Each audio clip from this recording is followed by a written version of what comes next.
इसी प्रकार y x पर एक बिंदु जैसे b नोट कर लिया, तो y के लिए हमने ये j का उसका मान होगा 1। इसी प्रकार z के लिए हमने लिया k और उसका इकाई सदिश दिया हुआ है k का, उसका भी वैल्यू 1। तो ये तो x के लिए है, x पर तो इसका मान 1 होगा और y और z 0। और ये y के लिए है तो x की वैल्यू तो होगी 0, y की वैल्यू 1 और z की वैल्यू 0। और ये z के लिए है तो x और y तो होंगे 0 0 और z होगा 1। तो इसके निर्देशांक जैसे ये बिंदु a है तो इसके निर्देशांक हुए 1 0 0, जैसे बिंदु b है तो इसके निर्देशांक हुए 0 1 0, जैसे ये बिंदु c है तो इसके निर्देशांक हुए 0 0 1। तो कहने का मतलब ये है कि भाई कोई भी आपने 3 में निर्देशांक ज्यामिति यानी 3D में यानी अंतरिक्ष में कोई बिंदु है, कोई भी बिंदु विकसित स्थिति सदिश या सदिश में व्यक्त करने को क्या फॉर्मूला है, ठीक है। बाकी अब बात पर बहुत बात पढ़ ली क्या रोज में ना जमा लो ये कोई बिंदु है p x x है क्षैतिज के लंबवत y x है और अब ये तीनों एक दूसरे पर 90 डिग्री कोण पर तीसरे निर्देशांक z x है, ठीक है। एक जो में होगा तो हिसाब होगा। अब आई डोनेट करिए, ठीक है। नहीं तो आप समतल है 2D है तो अगली बिंदु का निर्देशांक क्या मान लो x और y z, तो आप ये x और y और z अच्छा अदिश घटक है अनापान सदिश के रूप में आप कैसा व्यक्त करा x के साथ मासी y का सर बात कर ले y के साथ मासी z का और z के साथ मासी k का i का j का और k का इकाई सदिश है। कौन सा सदिश है? इकाई सदिश यानी मात्रक सदिश। तो इस हम अपन वाले भाई एक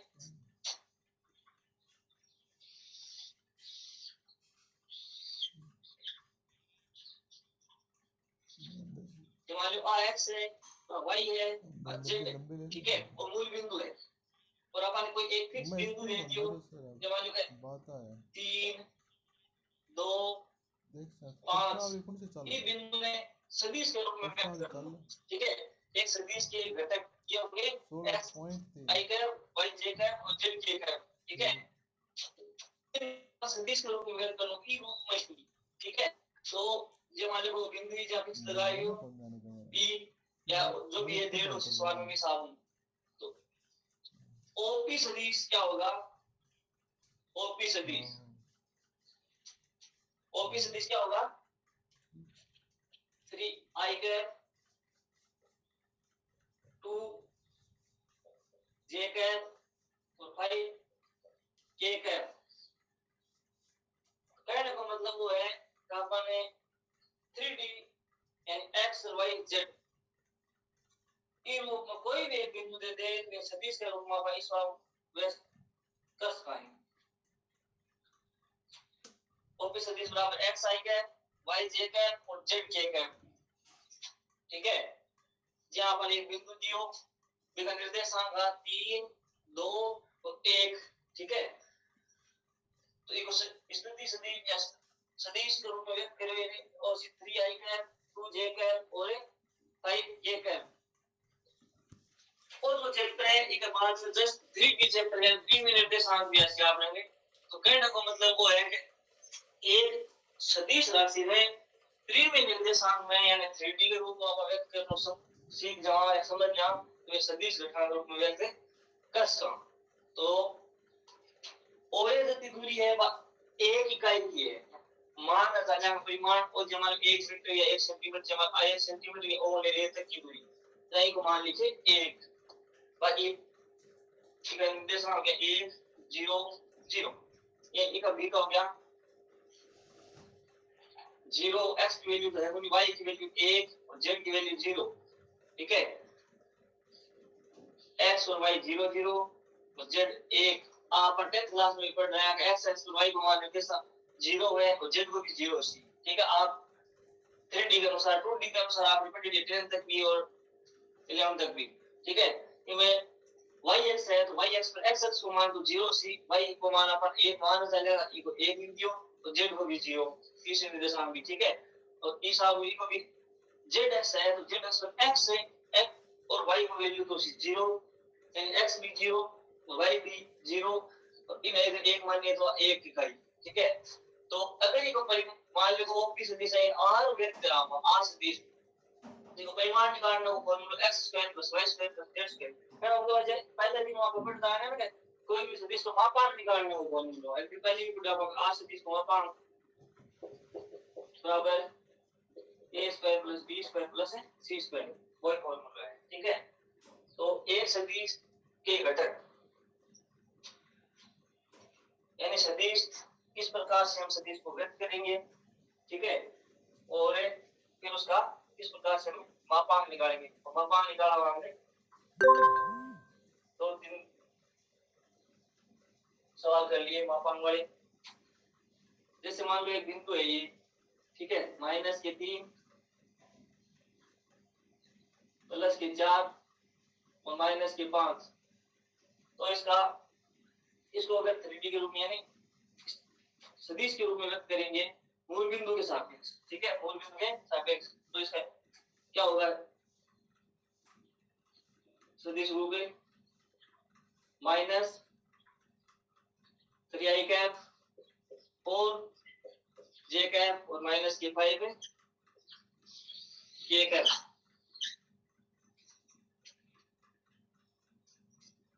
कोई भी एक बिंदु देगा उसको हमें सदिश के रूप में इस प्रकार व्यक्त कर सकते हैं, ठीक है। नोट कर लिया, नोट करने से मतलब है आपको अच्छे से समझ आना चाहिए, ठीक है, बुक में अच्छे से दे रखा है, पढ़ना भी है। अब एक बात और पढ़ते हैं इसके बाद में, दो बिंदु, कितने बिंदु लेते हैं, 2 बिंदु दे रखे हो, जैसे मान लो एक बिंदु इसके निर्देशांक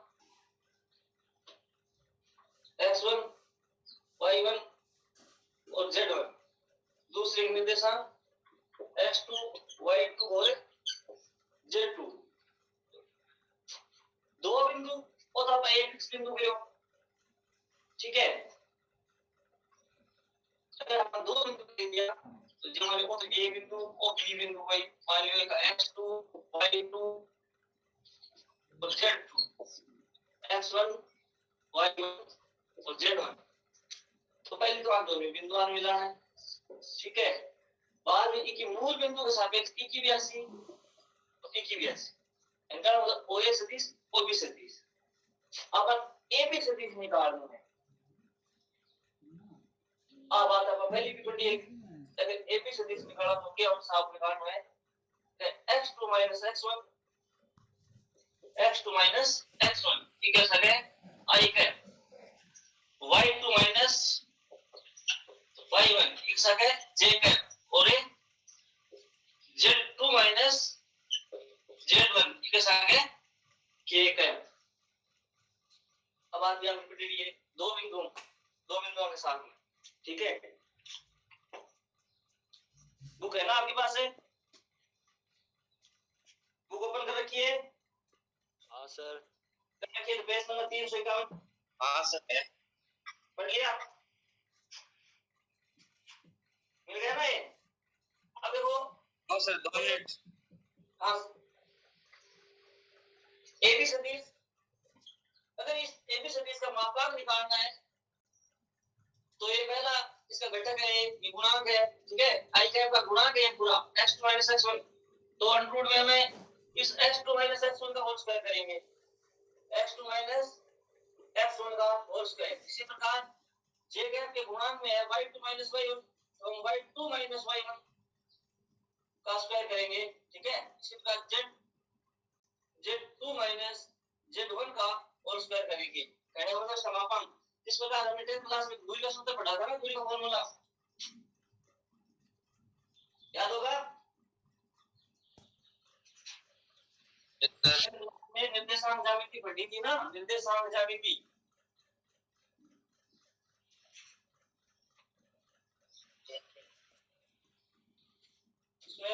का फॉर्मूला पढ़ा था ना, एक का मान जैसे एक निर्देशांक है x1 है, y1 है और एक z1, ठीक है, और b के निर्देशांक है x2, y2 और z2।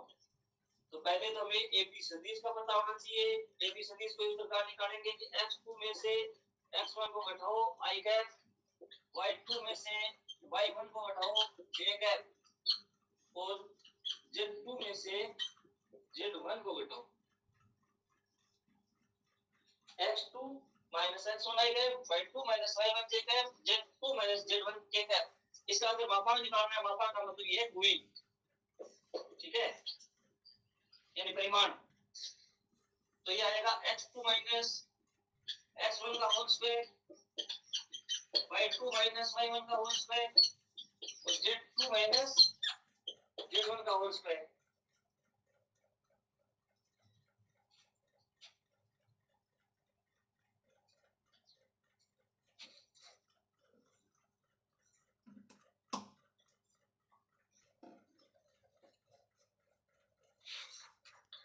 देखो अब एक सवाल करो, जैसे एक बिंदु दे रखा है ए, उसकी निर्देशांक 2i cap minus j cap और प्लस k कैप, माइनस के j कैप और प्लस के k कैप। ये 2i कैप माइनस का j कैप और प्लस का k कैप, ठीक है।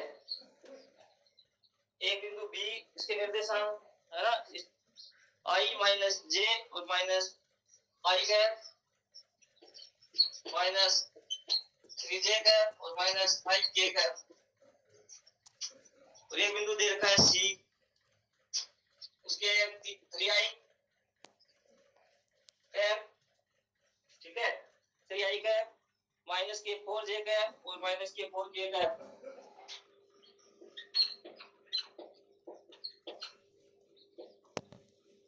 पहले तो तीन बिंदु दे रखे हैं ना, तीन बिंदुओं का सदिश रूप दे रखा है। आपको ये पता करना है कि ये एक समकोण त्रिभुज के शीर्षक है या नहीं।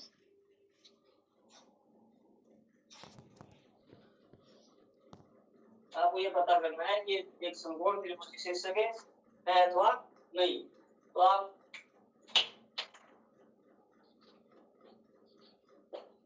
समकोण त्रिभुज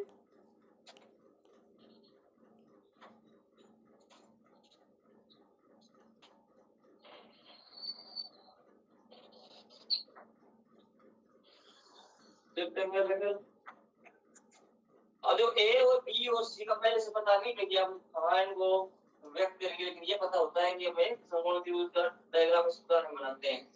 तो पहले हम इससे तीनों भुजाएं निकालेंगे। मान लो यहाँ ए होता है, यहाँ बी होता है और यहाँ सी होता है, तो हमें ए बी भी निकालनी होती, बी सी भी निकालनी होती और ए सी भी निकालनी होती। तो पहले हमें ए बी व्यक्त याद करेंगे।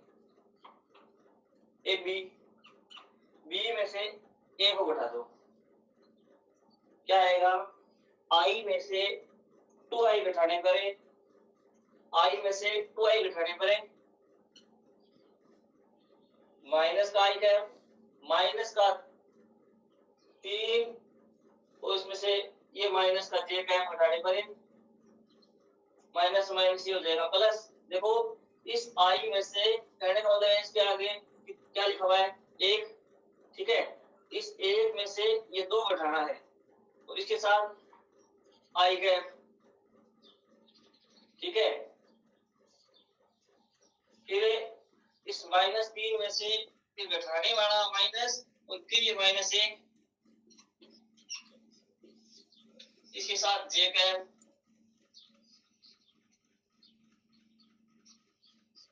फिर माइनस के 5, फिर माइनस फॉर्मूले का और यहाँ से a घटाना है, इसके साथ k कैप।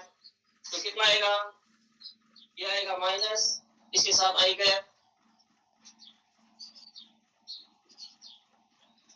ये माइनस से माइनस प्लस, तो माइनस के 3 में से प्लस का ये गया तो माइनस के 2j कैप, और ये माइनस के 5 और माइनस का 1 माइनस के 6i 6k कैप। तो ये है ए बी। इसी के साथ इसका परिमाण भी यहाँ ज्ञात कर दो। ए बी सदिश का परिमाण, ए बी सदिश का परिमाण कितना आएगा बताओ देखें, इसका परिमाण बताओ। आवाज आ रही है क्या?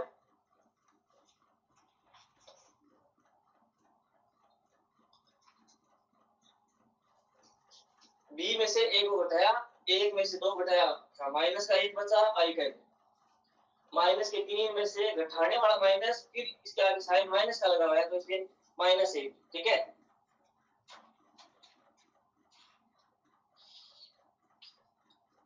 माइनस के तीन के फॉर्मूले का माइनस और फिर माइनस एक जे ग्रेड के आगे वाला, इसके साथ आएगा जे ग्रेड। ठीक है, वो तो इसका मापांक कितना आएगा? रूट 41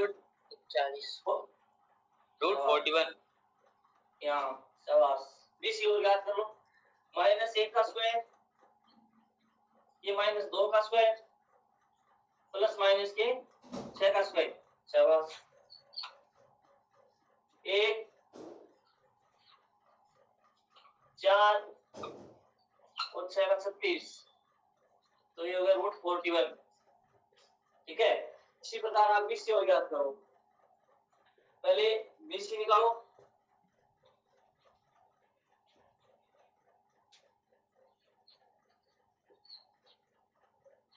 सी में से बी को घटाओ, तीन में से दो आई, माइनस के चार में से माइनस में माइनस से प्लस हो जाएगी तो माइनस का जे कैप, माइनस के चार में से माइनस और ये माइनस प्लस हो जाएगा तो प्लस का के कैप, और इसका मापांक बताओ कितना आया, इसका मापांक बताओ।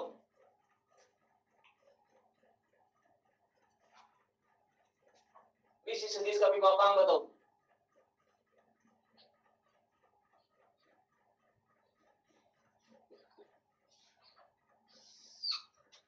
इसका दो का, इसका माइनस एक का स्क्वायर और इसका प्लस का एक का स्क्वायर,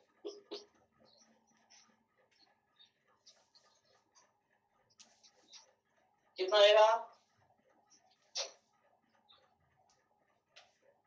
दो का चार, एक एक, ये हो गया रूट 6। इसी प्रकार सी ज्ञात करो, इसके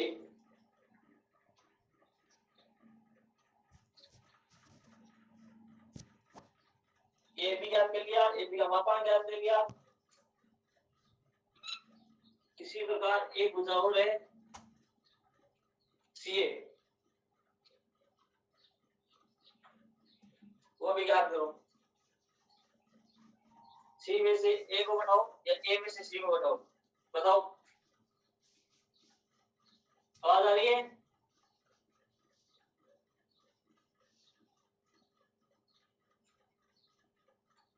यस सर आ रही है। हाँ बताओ, सी में से ए को घटाऊं या ए में से सी को घटाऊं?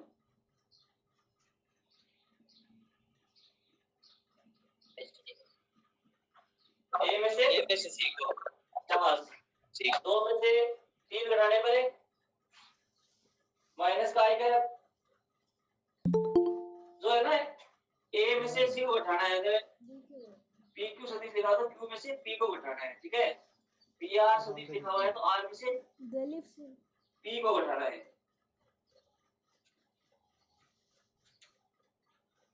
तो दो में से ये तीन घटाने पर माइनस का आएगा, माइनस का एक और ये घटाने पर माइनस माइनस प्लस हो जाएंगे, एक में से प्लस के चार, ठीक है, प्लस के तीन जे कैप, एक में से घटाने पर ये माइनस से माइनस प्लस हो जाएंगे, एक और ये चार पांच। ये ध्यान से देखना भाई, सी ए सदिश समझ में आ गया क्या? माइनस का आई कैप किस प्रकार आया, दो आई में से तीन आई घटाया, माइनस का एक जे में से माइनस के चार घटाने पर ये माइनस माइनस प्लस हो जाएंगे, तो ये प्लस के चार हो गए, तो ये माइनस का एक है, तो इसमें से माइनस का एक है चार में से, तो प्लस के तीन बचे। ठीक है, यहाँ एक प्लस का ये माइनस माइनस प्लस हो जाएंगे, तो चार एक पांच हो गए। अब बताओ सी ए का परिमाण कितना आएगा? अगर मान लो रूट 35 वेरी गुड। माइनस 1 का स्क्वायर, 3 का स्क्वायर, 5 का स्क्वायर, ये हो गया 1, 9 और 25, तो हो गया रूट 35 35। अब देखो ए बी का मापांक 41 रूट का, ठीक है, इसका रूट 6, इसका रूट 35, समवर्ती भुजाकोण है एक अनुसार 3 मान निकाले आप, एक तो ए बी को, एक बी सी को और एक सी ए को। आगे अनुसार सबसे बड़ा मान पूछो है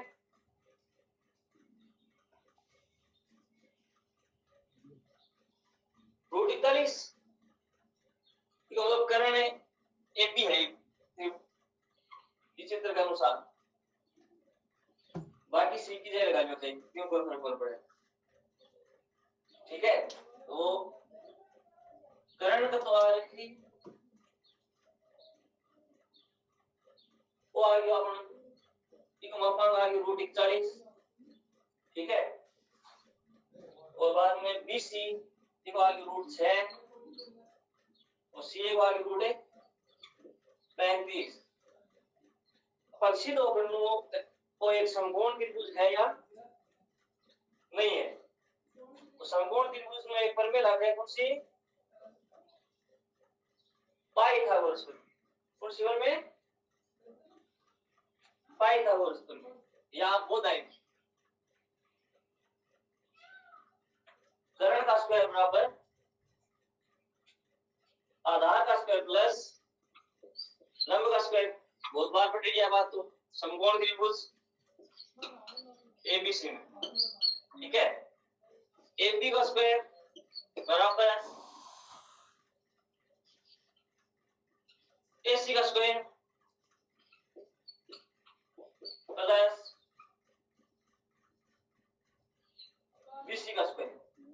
एक मान को देखा संतुष्ट हुए ये AB को मान तो आपने रूट 41 का स्क्वायर, AC को मान देते हैं रूट 35 का स्क्वायर, BC को मान देते हैं रूट 6 का स्क्वायर,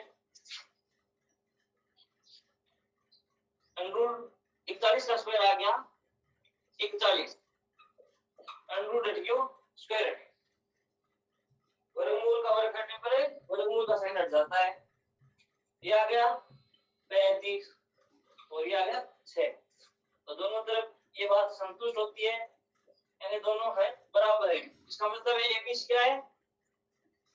एक है समकोण त्रिभुज है। इसका मतलब शाबाश, एबीसी एक समकोण त्रिभुज है। तो अब देखो ई टाइप को जो भी स्वाद दे रहा है तो इन तीन निर्देशांक दे रहा है, थाने ए बी और सी, हम पहले तीन भुजा निकालनी है। पहले वो चित्र बनाते हैं, ए बी सी लगाते हैं, आप ए बी तो लगा देता, सी लगा लेते तो कौन लगा लो, पहले ऐसे था निकाल लेना। क्यों फिर अपन ये बोल तो लगा लो कर्ण कौन सी भुजा से हम अब निकाला मानो तो लाल सी समबंडी भुजा है समकोण त्रिभुज में कर्ण में, ठीक है, जहां पाई भी लगा ली। तो ई टाइप को तेरा बड़ी में सवाल पूछ रहे थे, बताओ दिमाग में किताब बता दी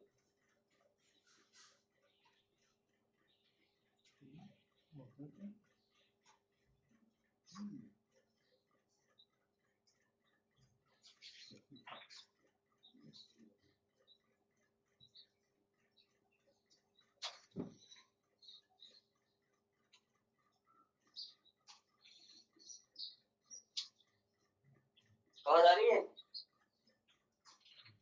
यस सर।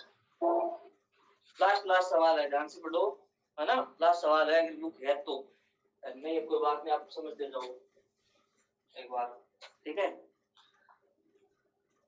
अब एक चीज और हमने पढ़ा था 10th क्लास में, विभाजन, आंतरिक विभाजन और बाह्य विभाजन, याद है क्या?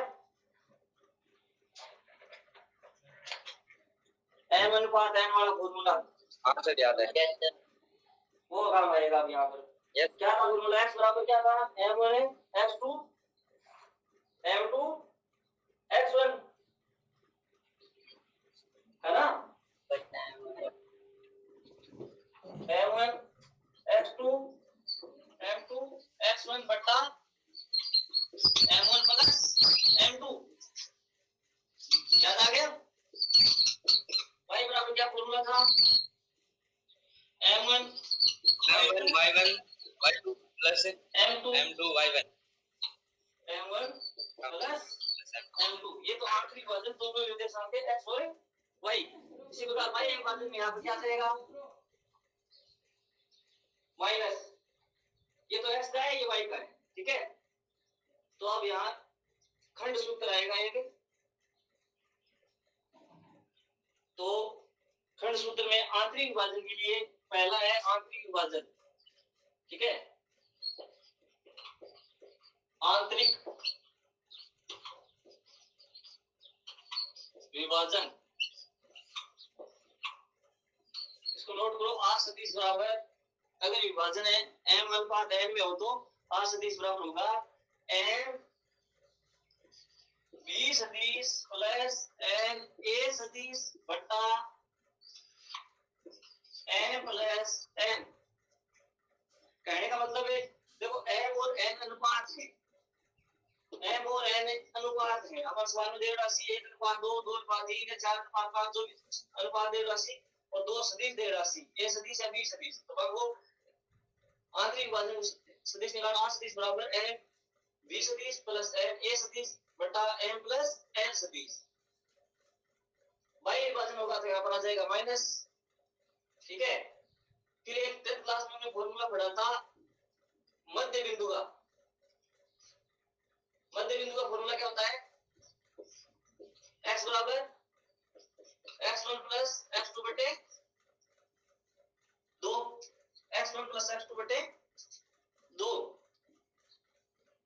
याद है? आंतरिक विभाजन के बाद में नोट करो बाह्य विभाजन।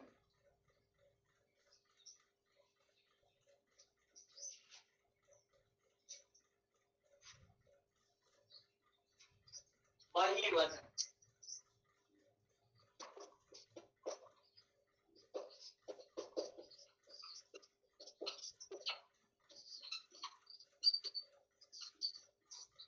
m b सदिश माइनस m a सदिश बटा m माइनस n।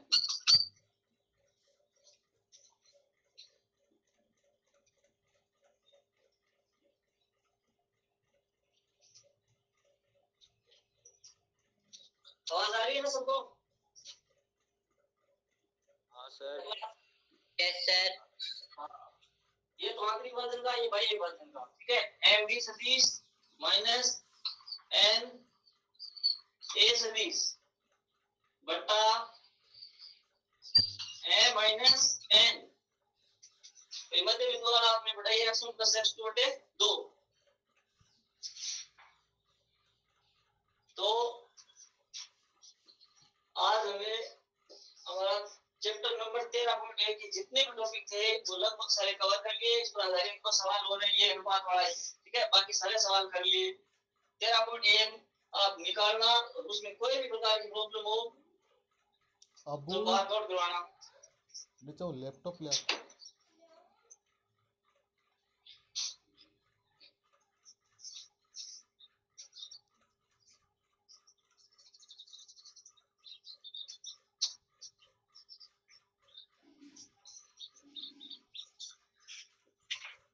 एक सवाल लिखो, पी के निर्देशांक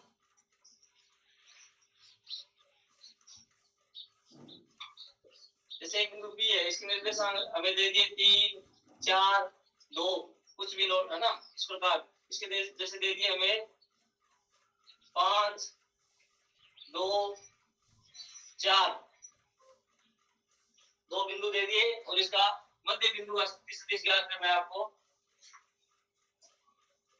मध्य बिंदु वाला तो किस प्रकार ज्ञात करेंगे? पहले तो पी सदिश के रूप में इसको व्यक्त करो, ठीक है। फिर क्यू को सदिश के रूप में व्यक्त करो। फिर दोनों को ऐड करो और 2 का भाग देना है, ठीक है। p को सदिश के रूप में व्यक्त करेंगे तो ये होगा 3i, ठीक है। 4 j कैप और 2 k कैप, इसको भी q को सदिश के रूप में व्यक्त करेंगे तो ये आएगा 5i cap 2 j cap 4 k cap. p और q को मिलाने वाले बिंदु का मध्य बिंदु का सदिश ज्ञात करना है आपको, मध्य बिंदु।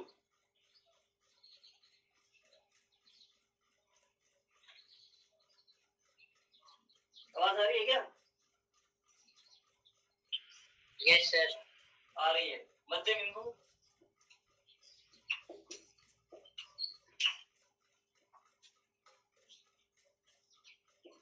p सदिश प्लस q सदिश बटे 2, यानी कहने मतलब अगर ये a सदिश होता है, ये b सदिश होता है, तो a सदिश प्लस b सदिश बटे 2। फॉर्मूला ये है कि आप a सदिश प्लस b सदिश दोनों सदिश दे के उन दोनों का योग करो, 2 का भाग दो, ठीक है। तो आई वाले में आई वाला जोड़ेंगे, 5 में 3 जोड़ने पर हो गए 8 है, ठीक है। 2 में से 4 जोड़ने पर ये हो गए 6 थे, ये 4 और ये भी हो गए 6 के कर कितने का भाग देना, 2 का। प्रत्येक स्टेप में 2 का भाग जा रहा है, तो यहाँ गया 4i का 3j का और 3k का 3k का। मध्य बिंदु का कर दोगे, कोई भी 2 बिंदुओं के निर्देशांक दे रखे हैं अदिश के रूप में, पहले उसको सदिश के रूप में व्यक्त करो, फिर दोनों सदिशों को जोड़ो और 2 का भाग दो। सिंपल सा सवाल है तो, ठीक है।